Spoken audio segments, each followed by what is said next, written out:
मोह 60,000 लोकसंख्येचं शहर, नरखेड गट, पेनूर पाटपूर गट आणि आष्टी गट 42 गावं महत्त्वाचं काढून अंगणवाडी मंडळाचं महापाप इथल्या विद्यमान आमदारानं केलं. हाच आमदार शरद पवार साहेबांच्या मुलीला पाडण्यासाठी इंदापूरला गल्लीबोळामध्ये पैसे वाटत होता आणि तोच आमदार 15 दिवसापूर्वी पवार साहेबांच्या लेकीच्या गाडीमध्ये बसून ताई मला तुतारी दे म्हणून विनंती करत होता.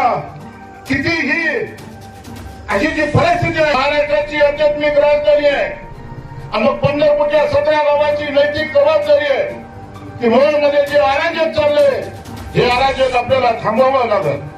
17 गावातलं मतदान 90 ते 95